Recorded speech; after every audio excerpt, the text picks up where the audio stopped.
Looks like we are live on Facebook. Oh man, here we go. Wow, you got a good one today. I'm telling you. I'm gonna say right up front here, we're having a conversation this morning that you are gonna wanna forward. You're gonna want to share this conversation with somebody. There's somebody you know that needs this conversation today. I am Kirk M. Samuels, the Intimacy Incubator, and it is my purpose, my calling, my mission to bring you a more connected world, especially in the area of your relationships. And today we are having a conversation. I want to tell you the topic of the conversation. You can probably see it already, but the topic of the conversation is his relationship just ended. What does he need to hear? Wow. Okay, so where we're going with that is there's the guy, you know, somewhere, his relationship just ended, whether it's a marriage, whether it's just a romantic relationship with someone, a significant other, or something like that. And there's a common journey that we go through when, a fairly common journey when we go through when we have relationships end.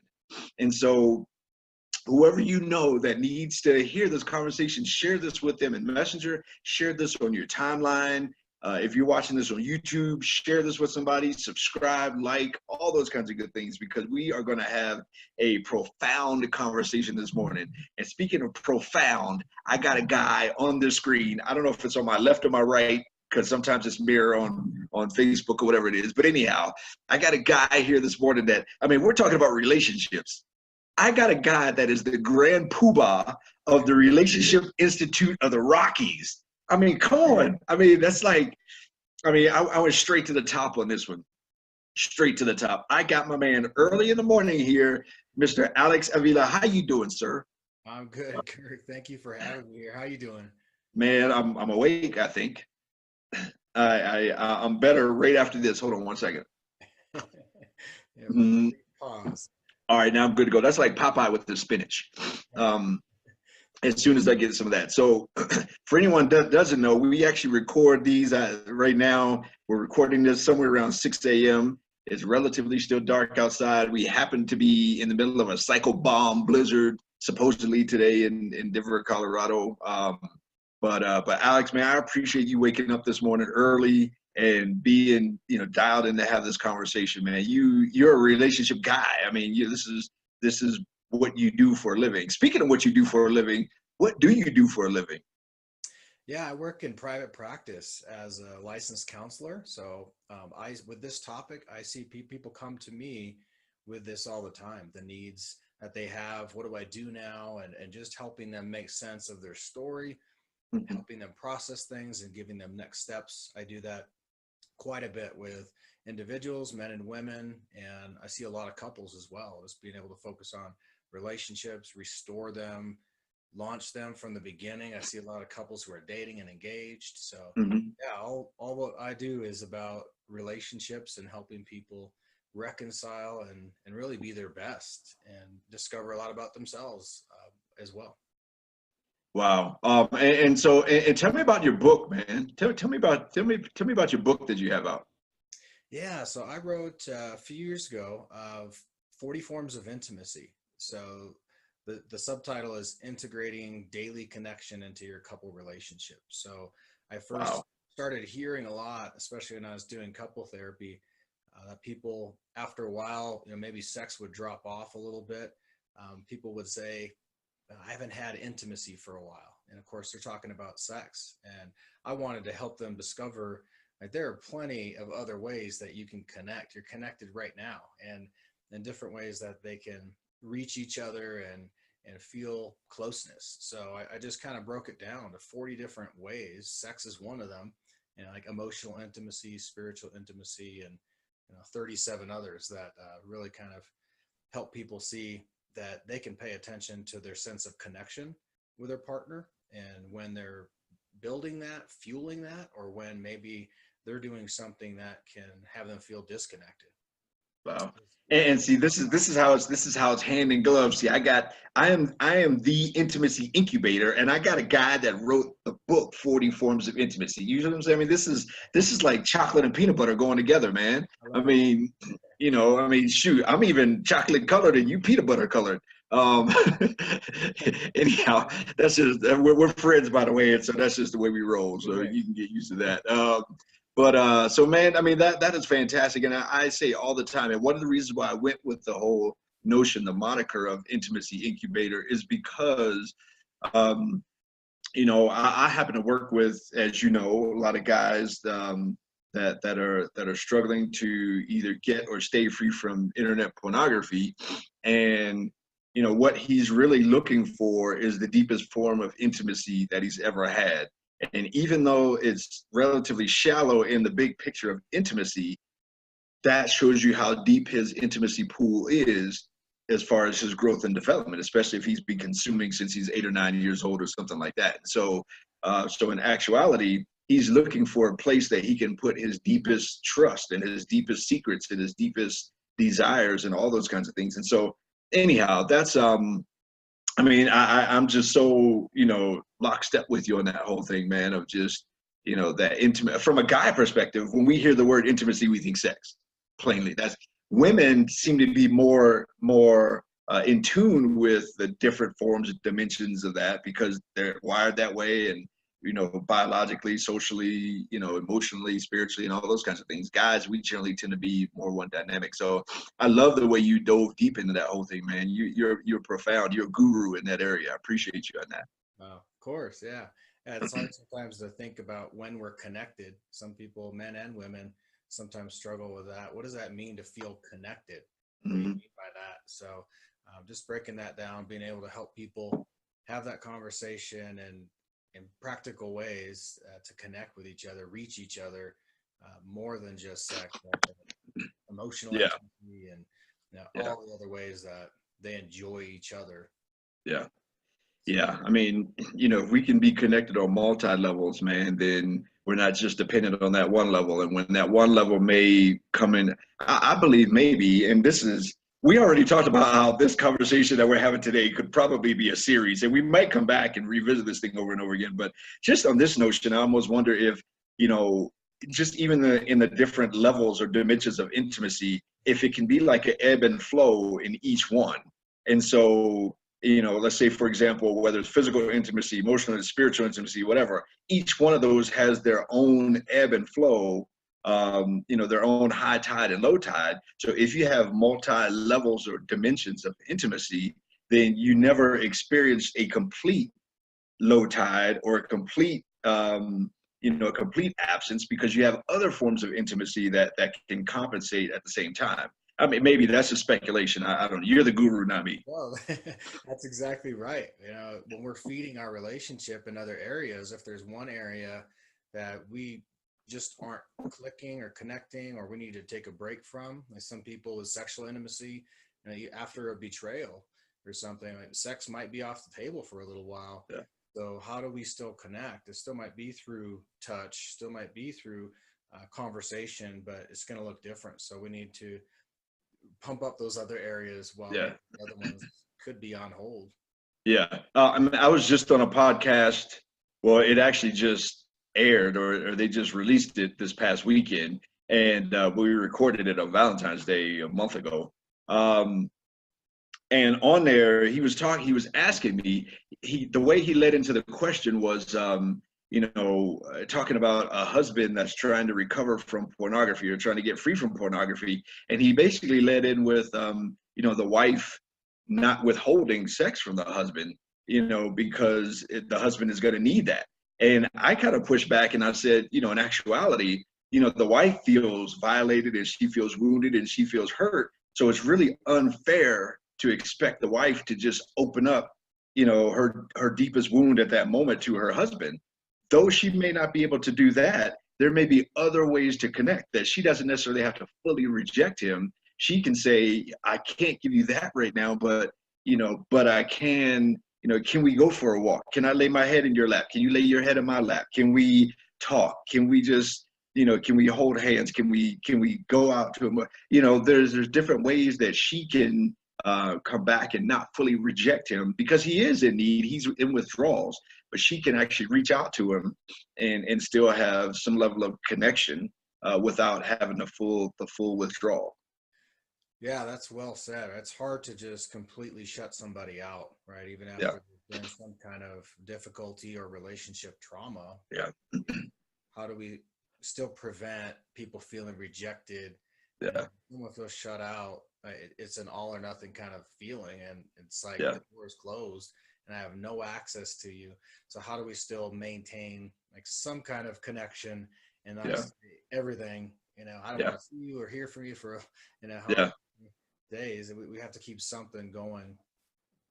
Man, we haven't even gotten into the topic for today yet, man. Which is pretty cool. I love this, man. So let's get into it, man. So I actually I come across a lot of guys will reach out to me, or I happen to, because of what I do, I interact with a lot of guys that are at the end of their relationship, or their relationship has just ended. And, and unfortunately, maybe it's just the way I meet guys, but I happen to meet guys that commonly find themselves at the end of a relationship. At least the presentation of the end of relationship has a lot to do with the guy, or something the guy did, or whatever. But in any case, a guy finds himself now at the end of a relationship. So something that he had that was pivotal in his life is now gone. Um, and when he experiences that, that journey can play out in a lot of ways. And so let's start with this, if you will, because I mean, this might even just take us for a little while. I look at the end of a relationship um, as essentially a death, or a death of a relationship. Yeah. And if that's the case, then we do have to consider the journey of grief and the loss associated with that journey of grief. Um, um, can you kind of help balance out the difference between grief and loss? I just kind of threw you on the spot there, but do you have any perspective on that? No, yeah. First of all, we're not usually prepared to handle heartbreak, right? It's devastating.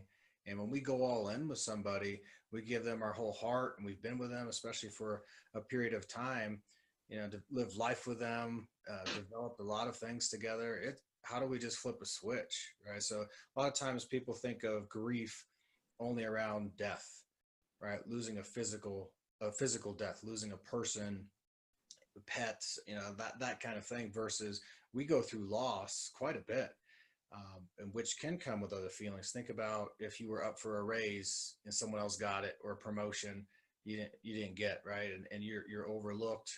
It feels like a rejection, and you can feel inadequate. Maybe I'm not good enough. It can stir up all those feelings. We have loss with, professional losses, with relationships. We have all kinds of losses. So grief is that close sibling to loss, where grief, I think, is the emotional process that we experience as a reaction to loss. So it's a normal human response, right? We're all going to grieve losses, especially the unexpected losses, the sudden losses. Those are to be grieved very differently. If there's a shock, and you weren't expecting the loss, anything that is a significant change in your life, kids going off to college, anything that requires a major life adjustment, we actually have the same feelings with grief as a loss of a person, to physical Yeah, death. yeah. Wow. And having experienced this, man, it can be a chaotic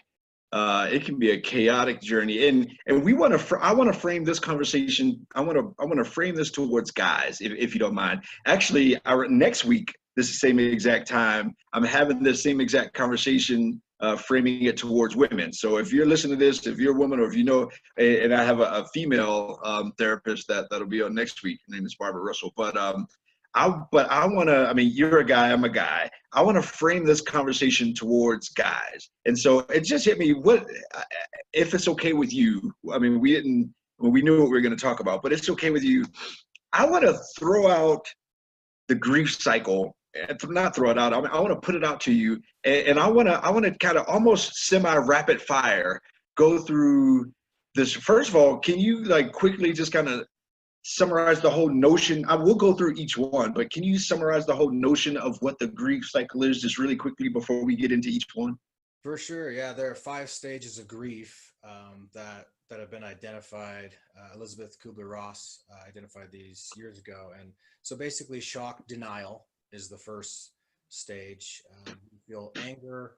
There's bargaining. There's depression and acceptance. So it's not linear. It's not you're going to do this, then you're going to be here. We cycle in and out.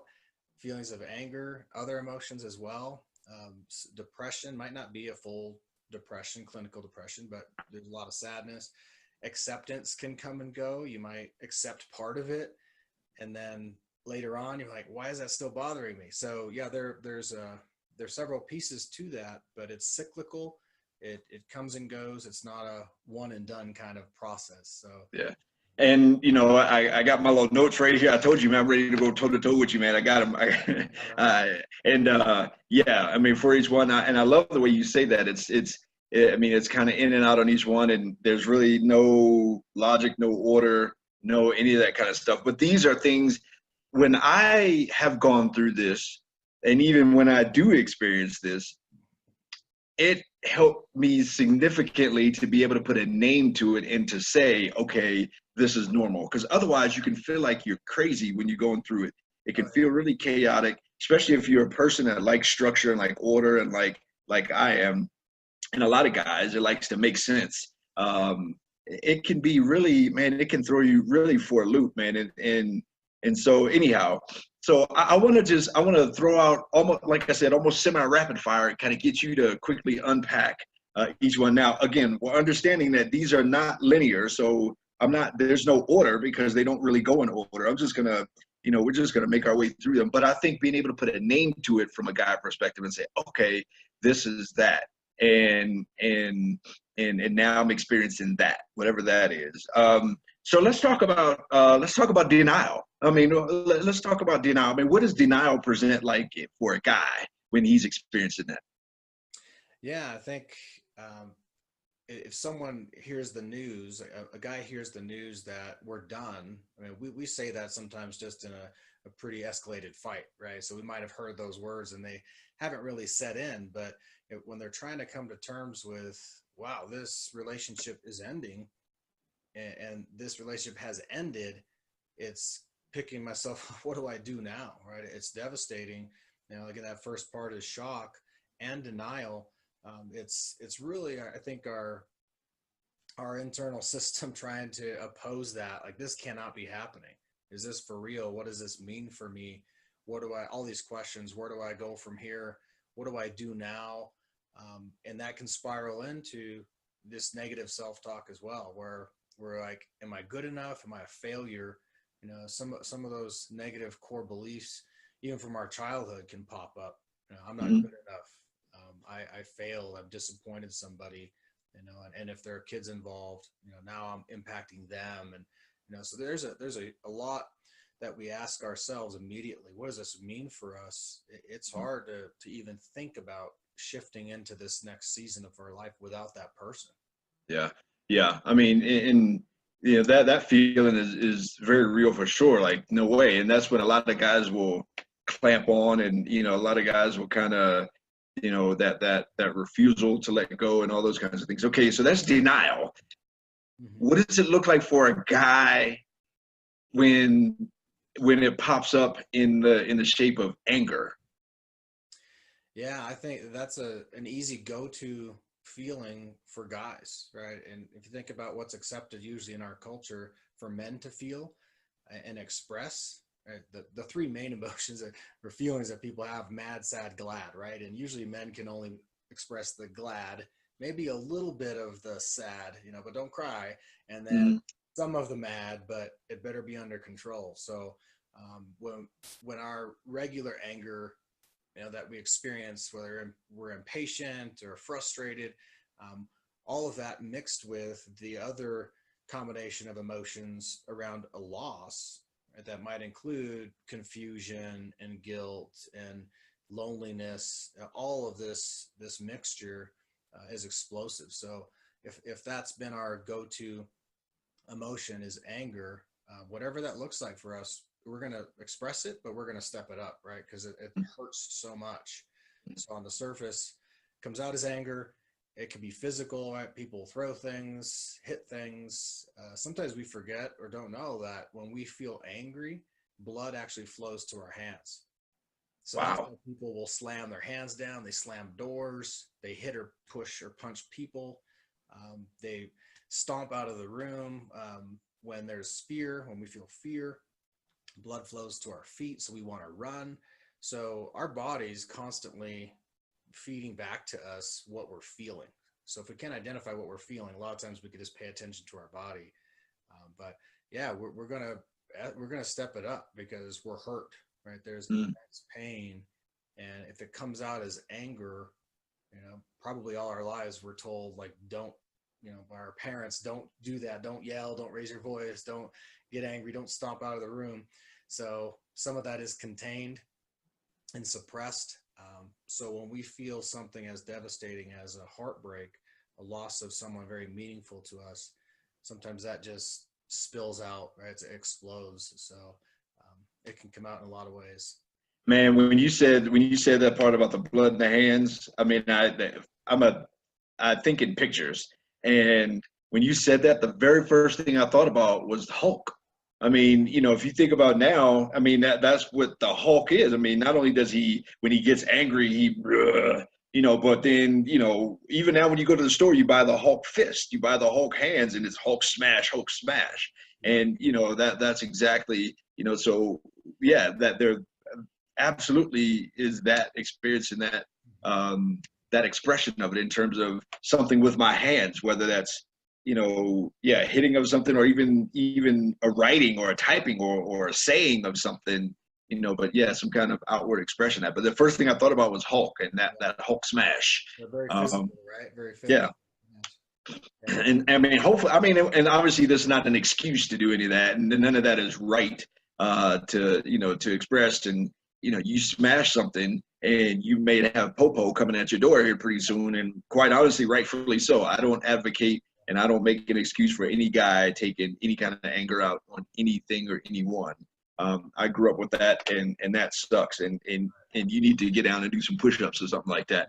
And the first step, though, is being aware of that, right? And being okay. It's okay to feel anger. I teach this to teen guys all the time. I draw a scale of 1 to 10. 1, 2, 3 is the emotional part that kicks it off. 4 through 7 is the emotional. We raise our voice, we yell, we cuss, we call names. 8, 9, 10 is physical. We're stomping, slamming doors. But you don't get arrested for feeling anger. You get arrested maybe if you punch a cop or you punch somebody, right? The expression, the behavioral part of the emotion. So it starts with awareness. Like, man, I'm feeling angry right now. What do I have to do that calms me down when I'm feeling angry? Because I'm about to go hit somebody or something, and it's not going to be good. Yeah, and again, that's why we're framing this conversation, and that's why I started off with just being aware of like this feeling. Because okay, when I feel this, now I know that this is part of that cycle, and this is part of that grief cycle that I'm probably 99% going to go through. I mean, unless you're completely disconnected and not attached, you're going to go through this cycle. And so that's exactly why we're framing this conversation in that way, in terms of awareness. Okay, so denial, anger. What about bargaining? What about the whole notion of bargaining? What do you think about that from a guy perspective? Yeah, I think that closely relates to the denial part of it. It's sometimes, it can almost look like a begging, like, what if I did this? What if I did that? So he might, kind of the common saying is, I'll change, right? I'll be different this time, and sometimes that's pretty, there's not a lot behind it, right? It can be the shallow promise of a desperate grasp to hold somebody and to not lose the relationship. Sometimes it's well intended, but that's kind of how that looks. It's, I'll do this. Some people bargain with God. Hey, just let me hang on to this woman. I don't want to lose her. And if we do this, then, I will treat her better. I will, whatever it is, that promise we start to make to other people. It's kind of a desperate plea or attempt to hang on one last part of the shock and denial. So nothing's setting in quite yet. We're still fighting for it. Yeah. And, that's where I see guys a lot in terms of, now she says, okay, look, I've been putting up with this porn problem you had for the last 5 or 10 years. I can't take it anymore. It's over. And then, and then that's when he freaks out. Eyes get this big. And then I go, okay, I got to call this guy Kirk. Okay, don't go. I'm going to call this guy Kirk. And then, and quite often by that time, I was just having this conversation last night. As a matter of fact, I was up late on the phone talking. And yeah, a lot of times that, guys will wait until it's too late, and then they want to bargain their kind of way out of it. And, and they do want to do that whole but a lot of times it is just flat out too late. So I want to reset here and just let everybody know, in case you're just jumping in the middle of this conversation, we are talking about the whole notion of a guy finding himself at the end of a relationship and the things that he needs to hear. Specifically right now, we're narrowing in on the grief cycle, because odds are, if there was any kind of real connection beneath the surface, there's going to be this grief cycle that he's going to go through, and none of it is, the cycle itself is not linear. There's no order. There's no timeline per se. There's it jumps around. 1 minute you can be feeling one way, and 30 minutes later you can be feeling complete another way. And so anyhow, just wanted to reset that. And we're framing this from a guy perspective. Next week I'm having this from a female perspective. So if you know a guy whose relationship has just ended, forward this to him, share this with him, share this on your timeline, like, subscribe, all that kind of stuff. Email this to him, all those kinds of things. So we talked about denial, anger, bargaining. By the way, I got the grand poobah of the Relationship Institute of the Rockies here, Mr. Alex Avila. And so we talked about 3 of the 5. This next one I want to hit is fairly significant, because this one can spiral out of control for the guy. When I've experienced it, this one can begin to get in a bad place if it's not captured. And that is depression. What does that look like for a guy when he experiences that? Yeah. So think about, again, how our culture has influenced us as men. Are we able to readily share emotions? Do we lean on each other? Now, you walk into a coffee shop and you see women leaning toward each other. They're engaged. They're happy. They're laughing. Maybe they're crying. They're very physical and all that. And men are a little bit more maybe reserved, laid back, but not as engaged, especially emotionally, right? And we test that.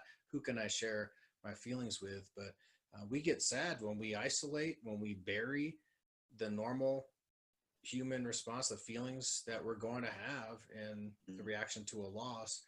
If we don't have anyone to go through, if that's not already set up in our lives, what do we do, right? We can't go. Maybe our partner was the only person that we could share vulnerable emotions with, and now that person we cannot go to. So we have a family member, a close friend, someone we can get messy with, and take some risks and be vulnerable and talk it out like that. So talking it out really helps, right? We got to put some words to our feelings, much more than mad, sad, glad, right? We got to talk about feel rejected, I feel inadequate. Is there something wrong with me? All this internal dialogue and these negative thoughts that we're having, when we could be a really good self-critic, right? Put ourselves down pretty good.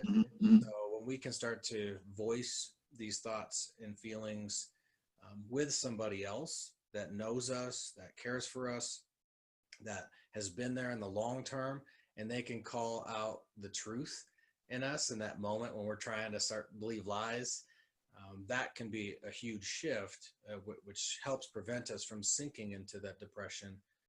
But isolation is a part of that. It's that it feeds us, feeds the negative thoughts when we're isolating ourselves and we're just stuck in our own heads.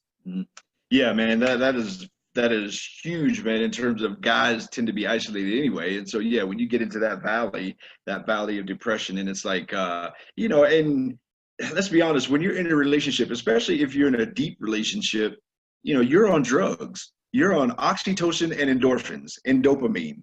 And for guys, testosterone also.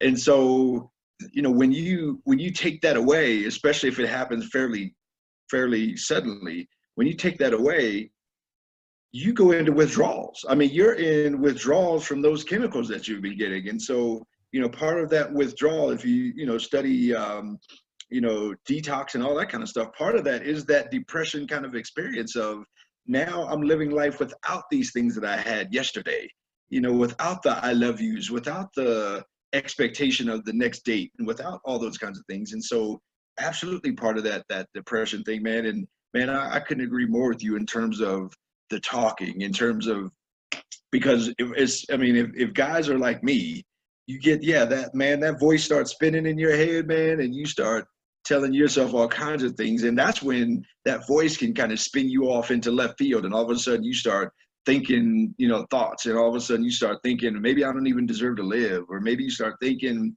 I need to go do something, or I need to go, something crazy.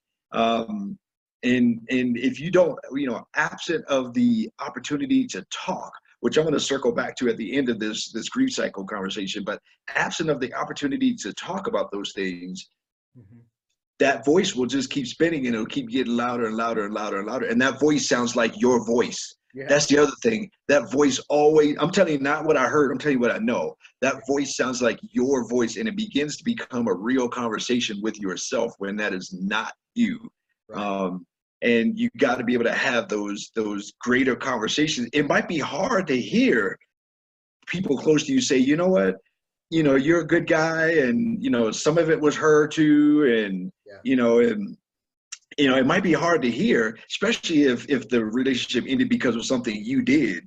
That it might be one of those, no, you don't understand. I did this. I cheated. I looked at porn. I hurt her. I hurt her feelings. You hear what she said to me, and man, that can begin to spin completely out of control. So it might be hard to hear somebody telling you a bigger picture. I've had somebody tell me, like, you know what, it wasn't just you. We know, both of you, and all this other kind of stuff. And so, but having that conversation is key and important, man. That's huge. Yeah. Somebody can see it from their perception, and they can add that bigger picture.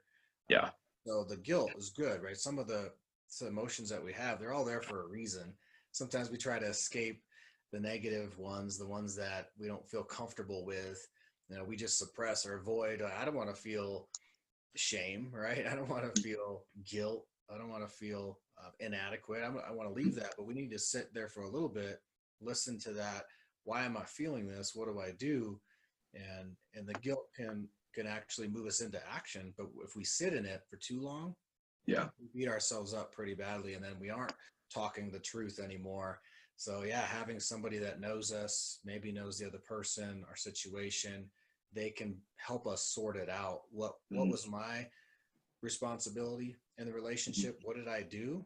Because there could be a lot of things you did to grow that relationship, a lot of impact that you made, with family, with kids, and then other things too. If we forget the positives, we just go right to the negative, and we could stay in this downward spiral and do a lot of harm to ourselves. If we don't have someone else kind of helping regulate that negative voice. Yeah, man. I tend to believe, this is, my theory anyway. When I write a textbook, it'll be in it, that guilt is a feeling. And so I don't always attribute guilt being bad. Feelings kind of let us know when something in our outside doesn't agree with something on our inside.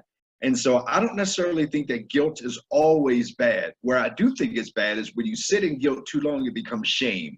And shame is an identity.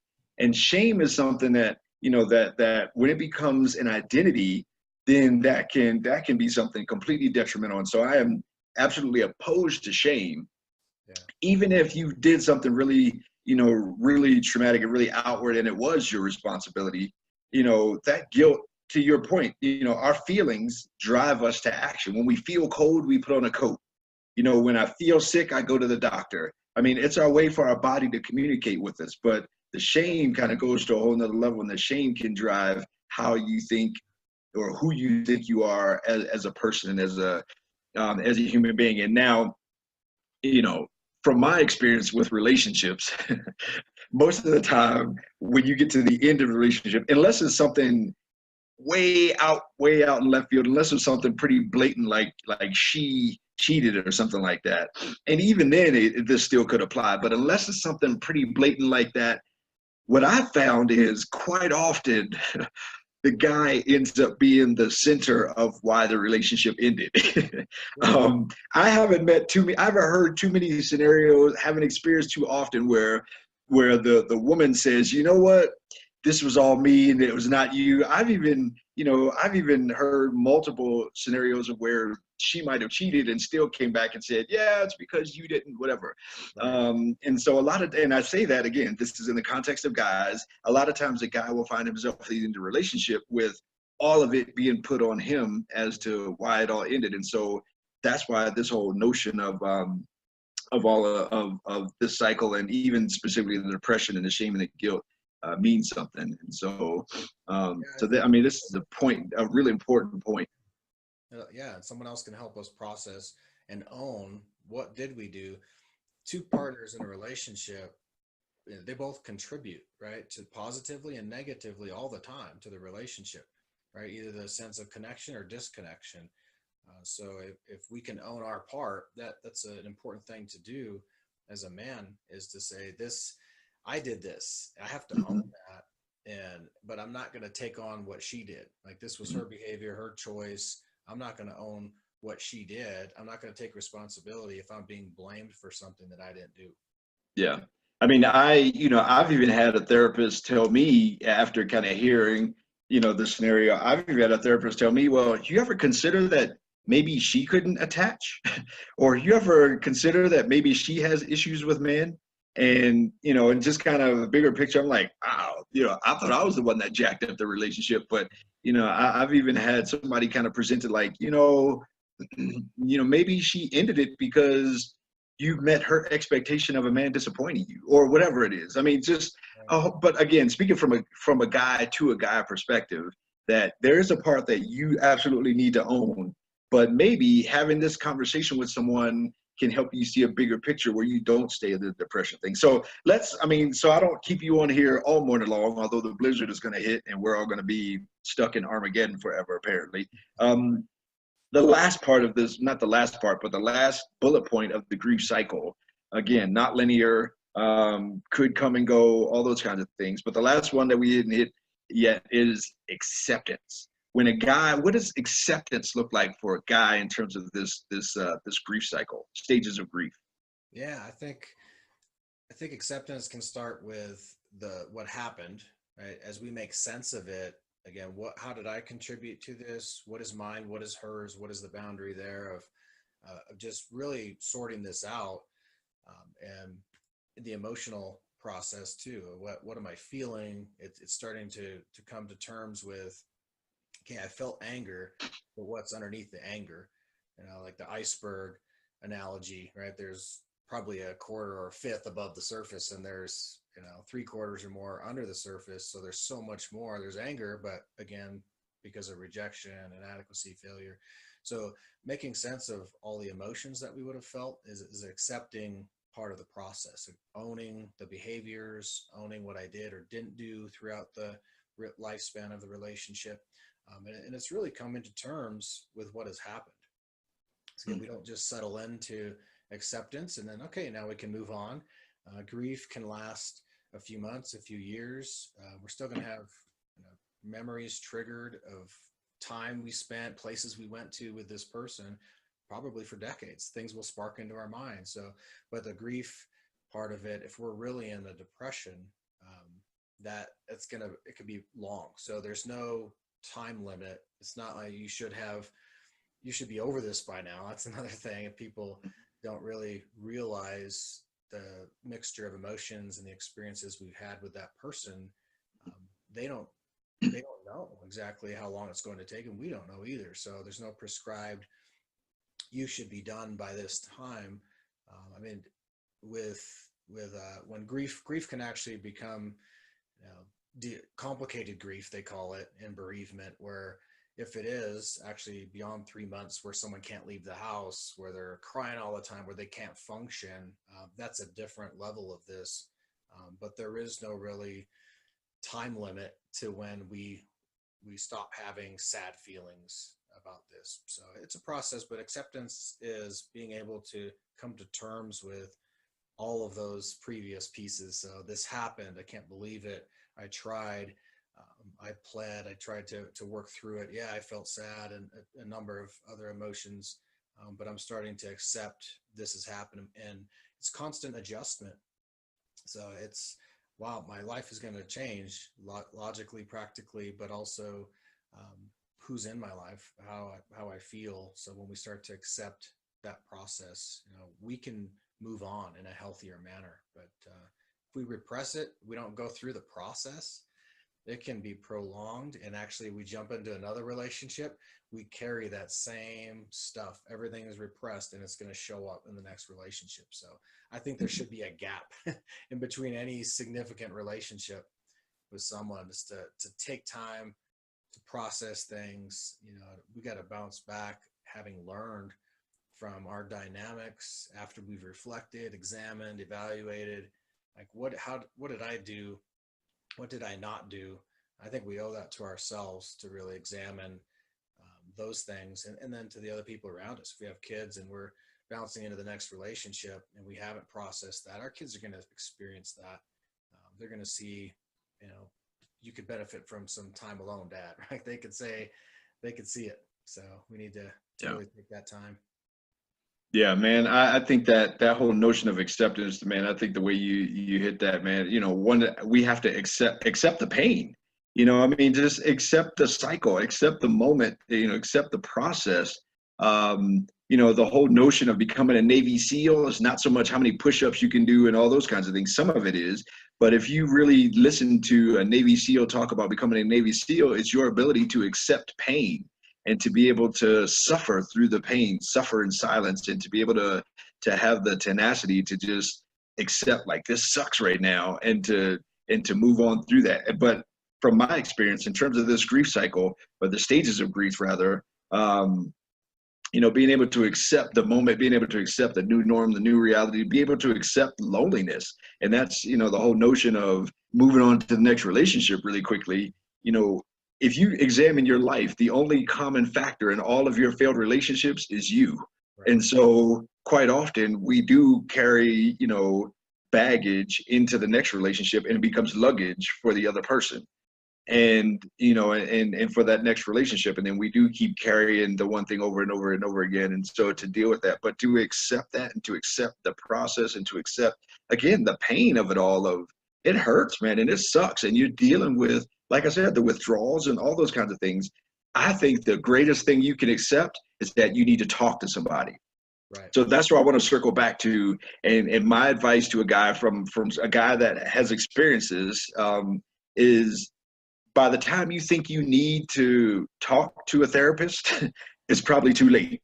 Yeah. I mean, that's when you mess up, you end up doing something crazy, and that's when you end up on the news, or you end up doing something you regret, or something like that. Yeah. You have to talk to somebody, and I highly recommend absolutely talk to a friend, but a lot of times your friends, it's too much for them. They got their own life, and they don't know how to deal with it. They don't know they don't know the bigger picture and all that kind of stuff. And they want to help you stop the pain quickly. And that's a great place to offload it, but you'll quickly find that your friends are they get glassed over, and, and they max out. Being able to sit down in an office and talk with somebody, talk with a professional. First of all, you're paying them, so they got to listen. But at the same time, they're equipped to listen and to help unpack what you're doing from a professional and objective perspective. They don't know, maybe, they don't have the heart connection to your ex as the person, whatever. So, I mean, I highly recommend talking to a professional to do that. Man, I think that's key. This is not a do-it-yourselfer kind of fix. We can look at YouTube videos. I can try to do some plumbing in my house. I know that I won't even do that. I'm not going to do things I don't know how to do that I could do more damage. It's hard to get used to the idea for some people to go see a counselor, but it could be only a few times where just bounce some ideas off them, process with them. And you're right, you don't want to overload your friends. And every time they hear from you or see you calling, it's going to be negative. So you could share with them. And a big part of the healing of this is reaching out to people, staying involved and not isolating yourself. But it doesn't mean that every time we pick up the phone to call our friend that we're talking about our pain. In the beginning, it might be hard not to, but yeah, we want to spread that out so it's not just overwhelming one or two people. Yeah, I mean that's trust me, I'm telling you what I know. And so I'm going to do a self plug here, and then we're going to wrap this thing up. If your relationship ended because you can't stop watching porn and you want to, you need to call me. You need to email me. You need to go to my website, kirkmsamuels.com. I have a class actually starting up next week, next Tuesday, the 19th, my spring class. But not only that, I work with guys one-on-one, specifically on the porn front.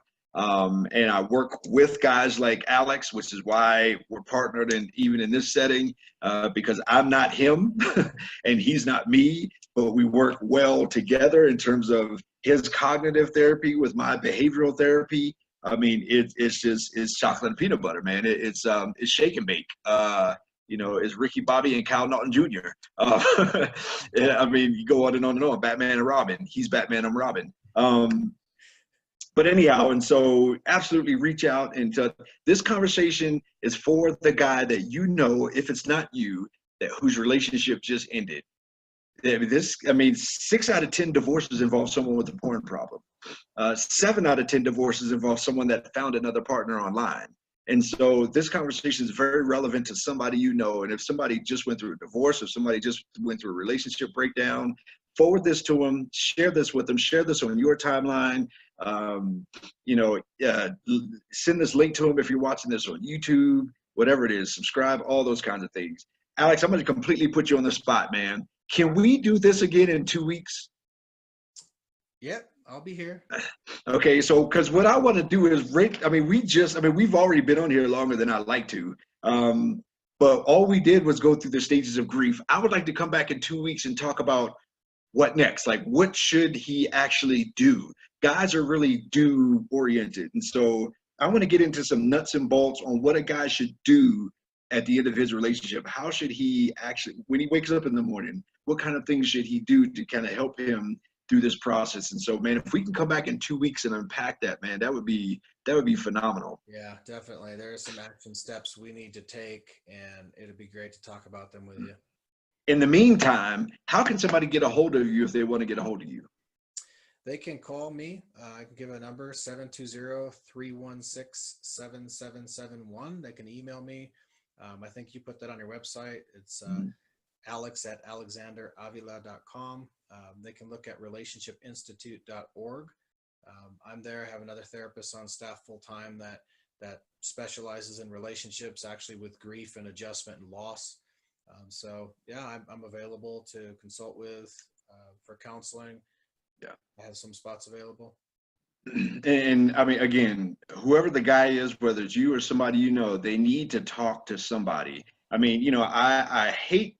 I'm just going to say it, and it's awkward, but I'm going to say it. I hate to see that guy on the news that did something really wild and crazy and stupid, and now he's ended up in prison forever for some, and that's when it just gets crazy and it gets out of control because he was trying to deal with that himself, because he didn't open up to somebody. He didn't unpack all that. He didn't say, man, I feel like I'm going crazy. I feel like I'm schizophrenic for these thoughts. He didn't understand the different parts of the grief cycle or the stages of grief and all those kinds of things. And so if you're out there and you're going through this, reach out, talk. Reach out to me. I'll point you to Alex. Reach out to Alex. He'll point you to me. We are in this together. We're same team, same dream, man. And we're going to come back in 2 weeks and we're going to unpack what to do. We're going to unpack the what next, the action steps for this whole thing, man. So, man, wow. We knew this was going to happen, man. We knew that we can light this bad boy up, man. And so I appreciate you. If you're watching this, you can put a comment. On Facebook, again, please share, please like, please, all this other kind of stuff, man. This is something that somebody needs to hear this conversation that we just had. And somebody needs to hear this conversation that we're going to have in 2 weeks as well. 2 weeks, same exact time, same exact place. So, Alex, I appreciate you, my man. And, you're the real deal, man. You're legit, man. You be Batman, I'll be Robin. They're both superheroes and Clark Kent's at the same time, right? You got that right, my man. You got that right. So excellent, man. I appreciate you, and we'll see you next time, man. We'll be in touch. Thanks so much, Kirk. Have a great day. All right, take care, brother.